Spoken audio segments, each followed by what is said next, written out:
that lady there, very unattractive lady. Well, just leave those there for a minute. I tell everybody, don't worry about the paintings, but don't mess up the frames. They're a lot more fragile than the paint. I can fix the paintings, I can't fix the paintings.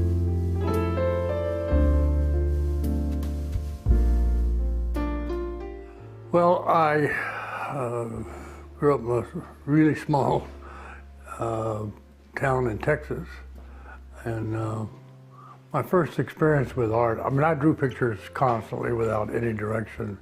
A little tiny country school where they didn't offer art. So my first experience actually working in the art business was seeing a sign painter come through town in Texas, and they had, every little town had rodeos and homecomings once a year. And he followed them around and painted pictures on the windows. They like welcome rodeo fans and paint pictures of bulls and bucking horses and so forth. I watched him do that, and I decided I could do that. At that point, I'm working in the cotton fields for about $1 a day, Hubbard, Texas. So I decided I'd try doing what he was doing. So on the weekends, I had just acquired a little Model A Ford. So I traveled around on the weekends, and all of a sudden I was making money painting signs, and so that was my first experience with art. When I was in the service, I met a couple of guys, and his buddy was an illustrator. They were just out of University of Texas, on their way to New York when they got out of the service. And I saw a Schmidt portfolio and decided that that's what I wanted to do. I never knew that you could make a living doing art. So I went to school for 3 years straight through and graduated in '60. But I was a design major, and I went to work for an ad agency that hired me while I was still in school. And then I went to work in a studio as a designer. And then I got mixed up with the illustrators and decided that's what I wanted to do. But in Detroit, the only product that was being advertised there in the agency and in the studios was the car business. And so I was a car illustrator for 3 years. Not painting the cars, but painting the people in the backgrounds behind the cars. They had technicians mostly painting the cars. And then I began to learn more and more about the business, and decided to be in the big time I had to go to New York. So I bought a house in Connecticut and moved my family up and went to work in New York. And I was an illustrator for the major magazines. I caught on real quick. I mean, it's amazing how quick the market, picked up on me. And I did magazine illustration for 12 or 15 years, I don't know. Well, we were all friends. Socially, we partied a lot. This is the madman era. And we were kind of part of it. The way it started was the Art Center School approached me, and I'm kind of at the height of my career, and they wanted me to come out and teach in California. And I told them there was no way I could do that. I couldn't leave the illustration business at that point. But I suggested they send their graduate students to Connecticut, and I'd put together the best teaching staff they'd ever seen. And I did. I put together Bernie Fuchs, Bob Peak, Fred Ottness, Robert Hundell, and Alan Culver. And that was the team. That's the photograph there. What we did the first year was simply have them come to a different studio every day. And I still talk to some of the students, but it was pretty successful. But I think that, I don't know, we just got tired of it. We never made any money. We had a lot of fun. Yeah, teaching is a rewarding experience. I'm not, I think I'm a good teacher. And my fault, I think, is getting too involved with students. and their problems.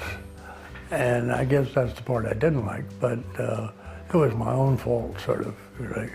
I don't know how many years we did that, and then my son and I, he wanted to start another one, which is called the Illustration Academy, and it's still going on. We started that up in Liberty, and where I used to live. And it's very successful. The major magazines began to decline, and that was my marketplace. In the 80s, I decided that I'd like to try to be a painter and figure out the difference in being an illustrator and a painter. And so that's what I've been doing for the last 20 years or more, and to challenge myself to see what I was capable of coming up with. And my work has evolved and changed over the years tremendously. And I'm surprised that people still recognize my work, but they do. The response I get from other artists is that they see the thread too. They see the connection between what I'm doing now, which is really quite different than what I did as an illustrator, but they still see it. I even do absolute abstraction. Some of the figurative work is almost abstract. You have to sometimes find a figure, the subject, which I like. I like the mystery of that. Well, it was a challenge. I painted so many faces as an illustrator. You know, paintings of famous people historically, and even, you know, like covers for Time magazine and Ronald Reagan, etc. That, I don't know, I thought painting a face in a painting made it more like an illustration. It became a portrait, and a portrait was distracting from what I wanted to do, the graphic side of it, the, you know, abstraction. You know, what is abstraction? Most people think of abstraction simply as a painting without a subject. Well, I don't see it that way. I think the abstract qualities is something that are in every painting that's made. Maybe some people aren't aware of them. Some of the artists aren't, maybe. But color, design, shape, pattern, all those things go to making up what I do. I'm very, very conscious of those things constantly when I'm working. I am. I paint every day. And like I said, I've been doing it a long time. Because I enjoy it, and I still get excited about it. And you know, I have so many artists to comment on, how do you keep excited after all those years, you know? The problems of them getting bored. And I said, the secret for me, and I've been to the point where I was bored as an illustrator, was that people were asking me to repeat myself, and they were expecting me to do what they had seen. And I kind of built a bad reputation in the illustration business simply by not doing what I was expected to do. And I did that for myself. And as a painter, I think I keep from being bored simply by trying new things, and it's kind of a learning process, a growing process that never ends, hopefully. And the only way I'll stop painting is when it all ends.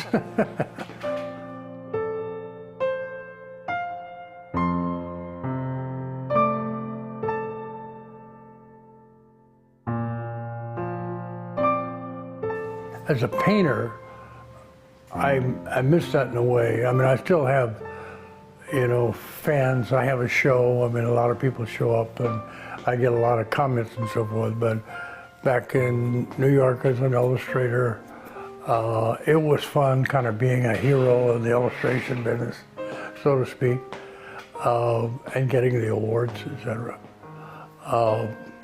And I miss some of that. I miss New York. Kansas City is a whole different world. Although I like Kansas City, I wouldn't still be here. But my family's all here, so and I enjoy being here. And I still enjoy working. And it's very rewarding to know that they give my son and I credit that they, we've had students, many students say, we learned more at your 6-week workshop than we did in all the time I was in art school. Somebody asked me what my paintings look like, again, or why I do what I do. I really can't answer them. I don't know why I do what I do. I wish I could. I wish I could verbalize what I do. I met my wife, Wendy, through Hallmark. She was an artist at Hallmark. That's how we met. And she's good to have around. She's a good critic, very intelligent eye. She sees and understands. So she's good to have around in more ways than one. Very smart lady. And I have 4 daughters and my son. We're talking about my son. I'll tell you a funny story about him. He was in art school at University of Kansas. Put together a little mailer to send out to all the art directors and publishers in this area. And he came home and showed me his. At that point, I realized that the kid was good. Before, I didn't even take him seriously about majoring in art, But then when I saw that, at that point, I decided, this young man's going to do it. But he had this mailer, and across the top it said Mark English, which is his legal name. And I said, hey, you can't be Mark English. He said, I am Mark English. I said, no, I'm Mark English in this business. You'll have to be somebody else. That's how he became John English. He was a very good illustrator and very talented young man, and a very nice young man. One of my daughters is a framer. All these frames, she does all my framing. Anyway, she's an excellent framer, and she helps me a lot. Other daughter, Stephanie, is also an artist because she's a natural, primitive painter. And then my other 2 are very talented young ladies who don't do art, but one of them is wanted to be an art teacher. She's teaching math right now, but she's a high school teacher. But she's also a good artist. And then the other one is wanted to be a writer. And they're all sharp, interesting, capable people. What your legacy? You're 50 years from now, people looking back and talking about Mark English. What do you hope that they say about you? Well, they probably say, "Who's Mark English?" But I don't know. Hope they'll say that. I have people tell me how much influence I've had on them in their career and being an inspiration for them, artists. And I think that's about all I can hope for. That I had a guy recently write me and tell me what an inspiration I was, and that I will be inspiration for artists for years to come. Well, that would be nice, It would be nice to have that legacy.